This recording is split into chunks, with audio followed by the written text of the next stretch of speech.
Could you explain why did Krishna create us, the living entities? He did not create us. To create means to come to being. Is that right? But we've always been with him. He didn't create us. We've always been, always existed, and we are his parts and parcels. The parcels that have always been with him. And at that point, you're not going to have this question of creating living entities. Nobody created us. We've always been. But simply because we are in the body and the material consciousness, the mood of feeling, the temporary being, is going to dominate. And at that point, we were going to ask ourselves at what time we were created, but we've always been existing. In the Bhagavad-gita, the position of the soul is described.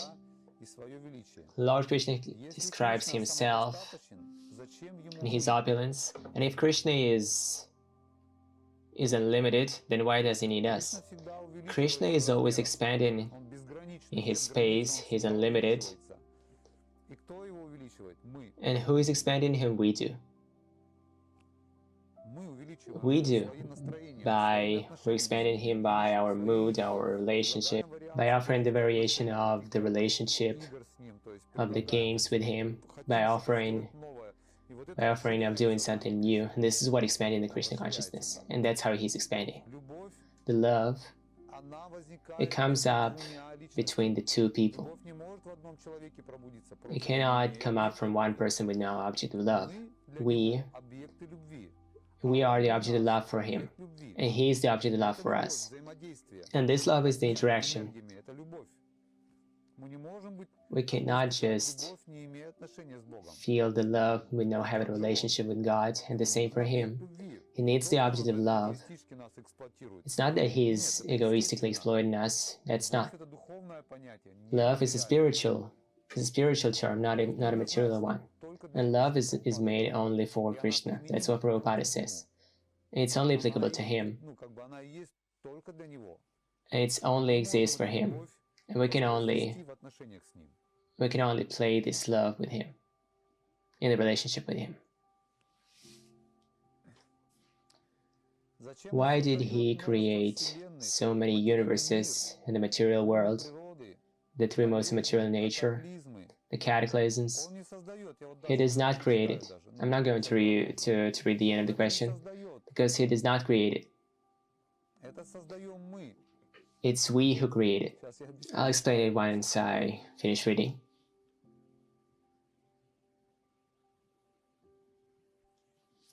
The diseases, cataclysms, and so many mysteries.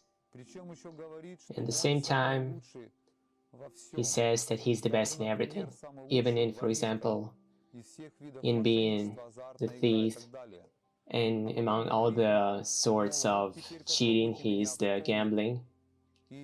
And then he says, just try to recall me and come back to me. And after all, I gave you the right to choose. So is he mocking us by playing hide and seek? At the same time, he is giving us joy and sorrow at the same time. Why doesn't he play with himself? Why do we have to bring him joy, playing in his game and being in a subordinate position?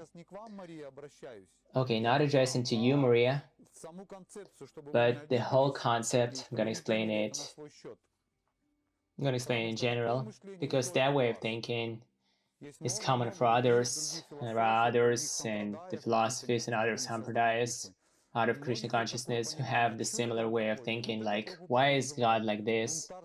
And Prabhupada calls it a rebel spirit. And the reason why the soul is coming to this place because of that rebel spirit. Like, why is God like? This is what it's called to become a god. I'm not talking about you, but about the concept itself. Like, why the god is doing, like, Arjuna asks Krishna, so why are you God? Why are you God? Well, he didn't call with that intonation, but he was interested, why are you Krishna, God? Krishna didn't respond right away. He sat down thinking a little bit. He said, I don't know, I am God. I'm just God and that's it. But who else could be? There is no other God. I'm Krishna. I'm God. Then who else could it be? So it means that we're given Krishna the right to do whatever he does. But why do we do everything we want? Let's see what actually we're doing, and how we're exploiting the world and the people. Why don't we enjoy ourselves with ourselves, not touching others, not exploiting others, not to breathe the air? We don't have to take the heat from the sun. Why are we exploiting it? Why don't we make some other source of energy? Then try to understand it. That challenge, not about you, but others who have that way of thinking. Why not to give him a freedom to God, the freedom to do anything what he wants? Like for instance, you can be a demon. Why did he create the demons? Because a soul wants to be a demon. A soul wants to be in the mood of a demon. And the God says, okay, I'm giving you the conditions for that. And for that you'll get the consciousness of demon. And if you want to be a demigod or an impersonalist, a sinner, okay, you're welcome. And that's how he's expressing the love towards us. And what you're describing, the cataclysms, this is our desire. In order to release them, Krishna has to create all these variations of this sustainable development of this material world, because a certain soul has the desires, the material desires, and the God says, okay, I'm going to give you the conditions for that. For instance, Prabhupada makes an example. A king is building a city, or the government does, and the very first thing what they're going to do, they're going to build the prison. But at the same time, there are no criminals yet. But Prabhupada says they will come at a certain moment, because it's a world of rebels, the world that does not agree with the laws of God, and they want to create their own laws. That's why they do what they want. That's why the world is a prison. But still there has to be the locks, the closets, the food, and walking outside. It's a prison, it's for punishment. This is the material world. The closets, the jails are made, the handcuffs as well. Like for instance, what kind of handcuff can be for a soul in the material world? The physical body is like a handcuffs. It's a handcuffs from where the spirit soul cannot come out. The responsibilities, the karmic reactions, that you did something and you get a result, a good or bad, doesn't matter, but you get it. And this reaction is like a handcuffs. You ate something, and of course you're gonna go to the toilet. If you don't want it, you'll definitely go there at a certain moment. It's like a cause and effect. And the same thing, if you try to release Krishna, it's not his desire, it's our desire. We have the energy of desire. We desired something, and the three modes of material nature, they try to fulfill it. And it's a very subtle moment. I'm very thankful for asking this question, because it's interesting for actually many people to figure out about the subtle laws of nature. Sometimes we think, why does it happen to us? And it's simply a movie theater, the transcendental one that is around us, which is transforming the spiritual energy into the material one, because our consciousness is material. And that's why around us we have so many material forms around us, but this is only our desire. And the form of Paramatma, the God, is inside of us. He's given to us a certain transformation. And for every one of us, it seems that something is happening. It's like a computer. and there is a window, and you're looking at it. It's like a screen. Screen is a screen. But look how deep we go into it. We can feel so many emotions watching the movies, the video clips, communication, the live videos, the multinational businesses, and everything is happening there. But take the laptop like this and look at it. Where is that all? Where is that all happening here? The communication, video, movies, emotions, the sufferings, joy, everything is here. But where is that? It's an illusion. Look at it. It's an illusion. Look at it. It's a subtle form. And nothing is here. There is nothing actually here. But here it's a reality. It's like comparing our consciousness. It only seems to us there are men, women, the different nationalities, religions, with all these variations, the climate changes, the sky, the earth. But if you try to meditate on the spiritual realm, you're gonna see the same thing. You think, oh my God, and what kind of illusion I am? The whole existence around me and the world perception is like it can be wrapped into a piece of paper. I'm gonna show you like this. So here we go. We take this piece of paper and we wrap like this. Everything that is around us we can wrap like this piece of paper. This is our reality. It's probably not for it's probably not for us, but this is kind of reality. We only have to accept it. And who created it? You're gonna say God. Yeah, but for what did he do it? This is the question. He does not actually need it. It's only our desire, our rebel spirit. Why material spirit?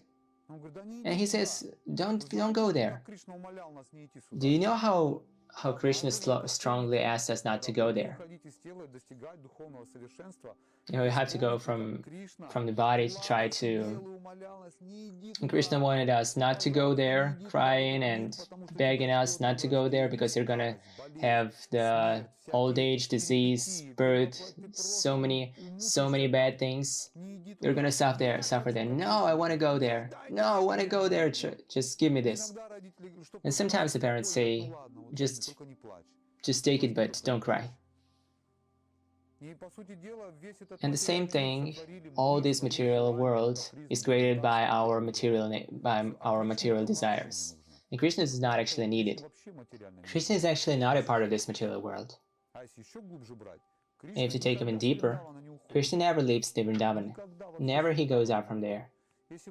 If he needs to quit from there, he has a form, and the form goes out from there. You're thinking it's Krishna, but it's not. Krishna never leaves the Vrindavana. Just keep it in mind. From beyond the Vrindavan, it's not him, that's his expansion. In rare cases, Krishna comes to this planet, like 5,000 years ago in the form of Chaitanya Mahaprabhu. That's why keep it in mind. One more time, I'm very thankful for this question. You just that you want to clarify it. I hope that I haven't offended you. I wanted to open the topic so we could give the God the freedom from one side, on the one hand, and on the other hand, all what is happening in the material world is our collective desire of the souls who want to become God. That's why Krishna says, okay, the prison has to be created because there will definitely be criminals. That's why he creates. First there comes the expansion, Balarama, Vasudeva, Aniruddha, and then from there comes the Mahavishnu, and from his mind and meditation there comes the material sky, and from which the material universe is going to come, and this all is called prison, the handcuffs. And the objective is to come out from the prison. And for this, you have to come to the path, as purification.